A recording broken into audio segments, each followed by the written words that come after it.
John Redwood is on the line, Conservative MP, former Cabinet Minister, senior campaigner for the Leave vote in the EU referendum, and someone who wants us to leave any customs union with the EU. Morning to you. Good morning. Are you reassured by what Downing Street have been saying overnight? Well, I think I needed reassuring. I'd heard many times the Prime Minister say that it is our policy to leave the single market and the customs union. More importantly, on a three-line whip, we have twice now had formal important votes in the House of Commons on this. And the House of Commons voted on both occasions by a big margin that we should leave the single market and the customs union. Could she change her mind and stay on as leader? I don't think that's in question, because here she's not changing her mind, and that's extremely good news. No, but there is all sorts of pressure on her to change her mind. So would you say to those putting pressure on her that she could, if they were successful, she could or could not stay on as Prime Minister in those circumstances? Well, there's no new pressure on her to change her mind. It's the same Remain group of MPs. It's a group of rebel Labour MPs who didn't agree with the Labour Party line on the two previous occasions when we've had this vote. They may now have forced their party into a reconsideration against their manifesto.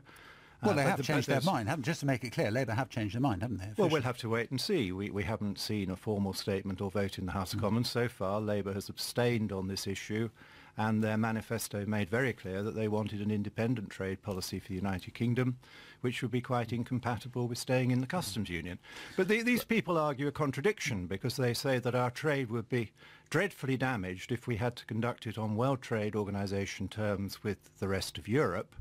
But they want our trade to be conducted on World Trade terms with the rest of the world, which is the bigger proportion of our trade and the faster growing part of our trade, which demonstrates their argument is an absurd contradiction. What I'm interested in, though, is whether or not, if they held this vote in the House of Commons, and if Theresa May feels her to be herself to be under pressure and wanted to change her mind, whether, in your view, she has that freedom or whether she doesn't.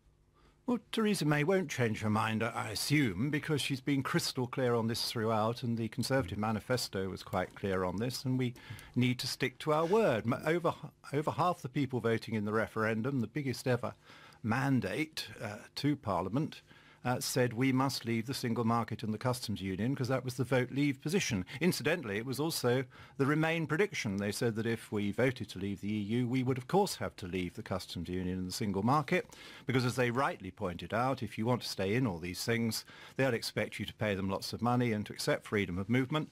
And it's very important we don't pay them any money and we run our own borders. Yeah, it wasn't always clear at every stage, was it, that voting to leave the European Union was voting to leave the customs union? Well, I made it clear. The Vote Leave campaign made it clear, and the Remain side made it clear, and the government made it clear. I think the government told everybody that that would be the consequence if we wisely decided to vote to leave. Liam Fox was saying on this programme not that long ago that it was possible we could stay in a customs union, with the European Union. So you could hardly say it's been a completely clear thing all along. Well, what matters is what was said before the referendum and when people made their decision on the vote, and both sides agreed about very little, but they did agree that leaving the EU meant leaving the customs union. And we want to leave the customs union because this is a protection racket against the rest of the world, which means very bad terms of trade, particularly on food with poorer countries, for example.